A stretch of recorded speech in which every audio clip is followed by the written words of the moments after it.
Et alors on a dit c'est la réaction des gens contre le régime.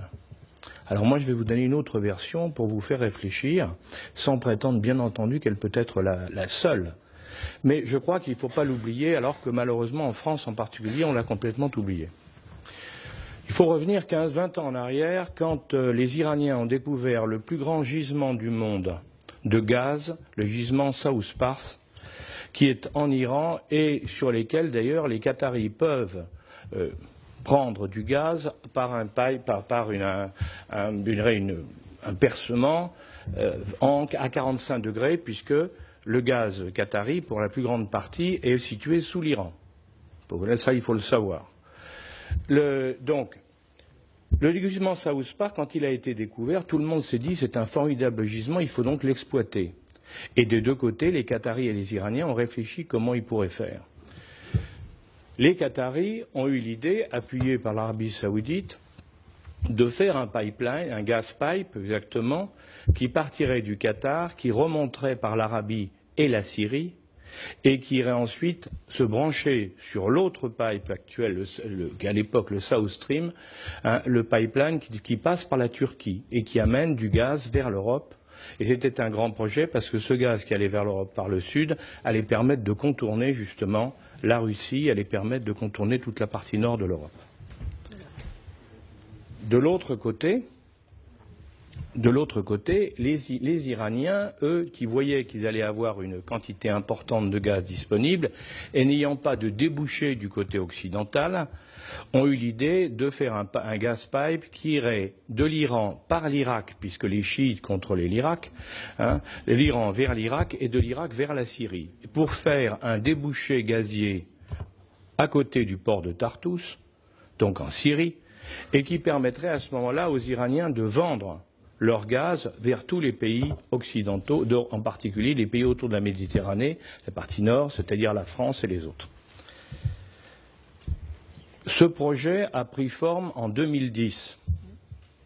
En 2011, le président Bachar a eu entre les mains les deux dossiers. La proposition qatari de faire un pipe qui passerait par la Syrie pour aller vers la Turquie, et la proposition iranienne d'aller directement de l'Iran vers la Méditerranée. En 2011, il y a eu des accords signés, donc c'est tout à fait officiel ce que je vous raconte.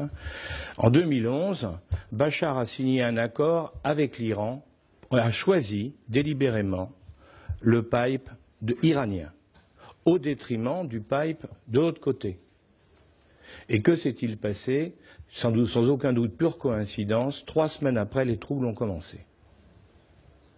On peut donc s'interroger légitimement pour se demander si c'est une guerre de libération ou une guerre gazière. Quand on s'étonne de l'arrivée de la Russie, il ne faut pas oublier, que, je le rappelle aussi, que la Russie a une base militaire à Tartous. La base militaire à Tartous, c'est la seule base russe en Méditerranée. Donc pour eux, elle est totalement stratégique. Et il n'est pas question qu'on y touche. Il est intéressant de voir que les Russes n'ont pas bougé dans l'affaire syrienne jusqu'à un moment précis. C'est quand les groupes rebelles de tous ordres, Jamal al-Nosra, Daesh et autres, sont arrivés à moins de 30 km de Tartous et ont commencé à tirer sur la zone qui était contrôlée par les Russes. Et ça, pour les Russes, il était inacceptable qu'ils puissent perdre cette base. On peut penser que l'intérêt d'autres pays n'était pas exactement le même.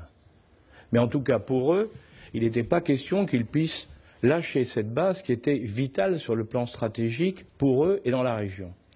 Donc, de ce fait-là, eh bien, on a vu quand ils ont prévenu, ils ont fait passer des messages.